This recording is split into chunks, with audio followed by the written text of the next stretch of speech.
Hello friends, तो कैसे हैं आप सब। आज हम पढ़ेंगे कुछ माइंड मैप्स जो हिस्ट्री के होंगे और ये ओसवाल की बुक का है। और ये माइंड मैप्स मतलब क्या होता है, अगर आपको नहीं पता तो मैं आपको बता दूं कि माइंड मैप्स किसी भी चैप्टर की एक शॉर्ट टाइप की समरी या फिर फ्लो चार्ट होता है जो हमें पूरा का पूरा चैप्टर बता देता है। लेकिन आप ये तभी पढ़ोगे जब आप पूरा का पूरा चैप्टर असलियत में पढ़ लोगे जो आपके एनसीईआरटी में दिया हुआ है। NCERT is very very very good for board exam, so please उसे स्किप मत करना कभी। और गाइड्स के भरोसे मत रहना, एनसीईआरटी तो ज़रूर करना, भले थोड़ा लेंदी होता है वो तो पता है। हिस्ट्री पढ़ने में सबको बोरिंग होता है, मोस्टली लोगों को बोरिंग होता है। तो हम ये जो माइंड मैप्स देख रहे हैं ना, जैसे आप अभी बॉक्स में देख रहे होंगे, ये सारे मेन टॉपिक्स हैं इस चैप्टर के, जो rise of nationalism in Europe है।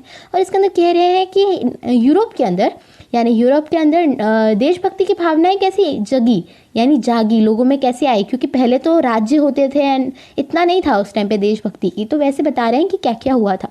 तो हम स्ट्रेंज केस ऑफ ब्रिटेन देखेंगे, इटाली देखेंगे, ब्रिटेन देखेंगे, तो ब्रिटेन तो बताया मैंने, जर्मनी देखेंगे, हम कंजर्वेटिज्म का देखेंगे। और कंजर्वेटिज्म क्या होता है तो आपको चैप्टर में पता चल जाएगा। रेवोल्यूशनरीज देखेंगे, लिबरल्स देखेंगे, ये सारी चीज़ें देखेंगे। और अगर आपको क्लियर नहीं दिख रहा है स्क्रीन पे तो आप डिस्क्रिप्शन में जा करके आपको एक पीडीएफ के लिंक मिलेगी, आप उसे डाउनलोड कीजिए। उसके अंदर पूरा का पूरा हिस्ट्री के सारे चैप्टर्स के आपको ये माइंड मैप्स मिल जाएंगे ओसवाल के। ठीक है, तो अब हम पढ़ते हैं अगला, यानी नेशनलिज्म इन इंडिया। इंडिया में क्या है, सेम बात वही, नेशनलिज्म इन इंडिया मतलब देशभक्ति इन इंडिया। इंडिया के अंदर देशभक्ति कैसी थी, तो वो सारी बात हो रही है। और देशभक्ति की बात आई तो गांधी जी तो पीछे रह ही नहीं सकते, गांधी जी तो ज़रूर आएंगे। गांधी जी आए यानी सत्याग्रह और दांडी मार्च क्या दूर रहेगा, बिल्कुल नहीं आएगा, बिल्कुल। और रोलैट एक्ट आपने सुना होगा, जिसकी वजह से जलियांवाला बाग भी हो गया था, जो बाग इंसिडेंट हुआ था, याद होगा आपको, आपने ज़रूर सुना होगा बचपन में। तो ये सारी चीज़ें आएंगी। जो सिविल डिसोबीडियंस मूवमेंट है, हमें जो दूसरे यानी बाहर के प्रोडक्ट आपने सुना होगा, खादी हमने यूज़ करना चालू कर दिया था, सॉल्ट मार्च किया था, ये सारी चीज़ें आपको इस चैप्टर में देखने मिलेगी। और ये चैप्टर बहुत ही ज़्यादा इंटरेस्टिंग है बिकॉज हमारे इंडिया से रिलेटेड है एंड मोस्ट ऑफ चीज़ें हमने बचपन में सुन रखी है। अब इसके बाद हम देखते हैं कौन सा चैप्टर है, the making of global world. Global world के अंदर क्या होगा, आप क्या सोच रहे हो।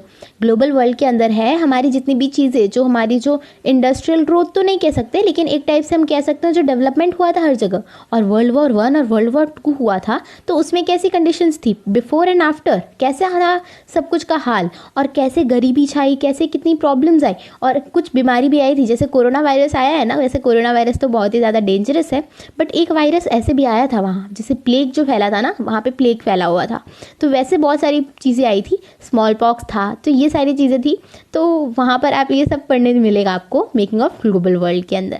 तो आपको ये सारी चीज़ें मिलेगी। और आपको अमेरिका का रोल मिलेगा, what was the role of America in the depression, in the great depression and also in the world war के अंदर आपको पता होगा यूएस ने पार्टिसिपेट किया था।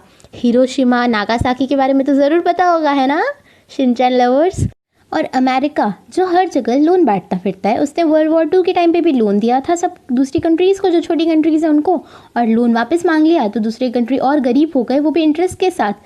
तो प्रॉब्लम्स आई ऐसे। और अगर आपको जानना है ना कि डॉलर का दाम रुपया से क्यों महंगा है, तो आपको ज़रूर पता चल जाएगा इस चैप्टर में। तो यही सब था इस चैप्टर में। और अगर हम आगे देखें तो इसके अंदर आएगा द एज ऑफ इंडस्ट्रियलाइजेशन, और हम पढ़ेंगे वर्कर्स के बारे में, इंडस्ट्रियल ग्रोथ कैसी थी, स्मॉल स्केल, और जो इंडस्ट्रीज़ थी वो कैसी थी, जो मार्केट था वो कैसा था, मार्केट गुड्स का, और हैंड लेबर, और वो स्टीम पावर क्या थी, वो क्या था। फिर हम देखते हैं इसके अंदर की लाइफ ऑफ वर्कर्स, वीवर्स, और मर्चेंडाइज कम्स टू इंडिया, जो हमारा एक टॉपिक है वो भी इम्पॉर्टेंट है। The coming up of the factories, जो फैक्ट्रीज कैसी आई। फिर beginning of the industrial revolution जो हुआ था, which is the most important thing in this chapter. तो वही इस चैप्टर के अंदर था, वर्कर्स, वीवर्स, और जितनी कंडीशंस थी, जो इंडस्ट्रियल ग्रोथ था, वो सब कैसे चल रहा था उसकी बात है। अब हम आगे देखते हैं, उसके अंदर है the print culture and the modern world. और मॉडर्न वर्ल्ड यानी इसके अंदर अब क्या बात हो रही है, धीरे धीरे जब लोग मतलब पढ़े लिखे हो रहे थे, पहले टाइम पे बहुत कम पढ़े लिखे थे, बहुत पुरानी बात की बात करूँ तो। और इसके अंदर आ रहा है कि प्रिंट कल्चर, जो प्रिंट एवॉल्व हुआ, वो कैसे इवॉल्व हुआ और कहाँ से। तो हम सबसे पहले पढ़ेंगे कि चाइना, साउथ कोरिया और हमारा जापान से हुआ, और फिर कैसे कैसे उसकी टेक्नोलॉजी आई, कैसे वो प्रिंटिंग मशीन जो थी वो इवॉल्व हुई, सिंपल से कॉम्प्लेक्स बनी। और हम ये भी देखते हैं इसके अंदर कि कैसे लोगों को कितना ज़्यादा इंटरेस्ट आ गया पढ़ने में, और लोग बुक्स खरीदते थे, नॉवेल्स लिखते थे, और जितनी लेडीज़ थी ना, वो लोग भी सब इसके अंदर पार्टिसिपेट करने लगी, नॉवेल्स लिखने लगी, कोई लिखता था। और आप इसके अंदर ये भी पढ़ोगे कि कितने लोगों ने क्या क्या बुक्स लिखी, वो आपको याद करना पड़ेगा। डिस्क्रिप्शन में लिंक है पीडीएफ का और सब्सक्राइब करना बिल्कुल मत भूलना।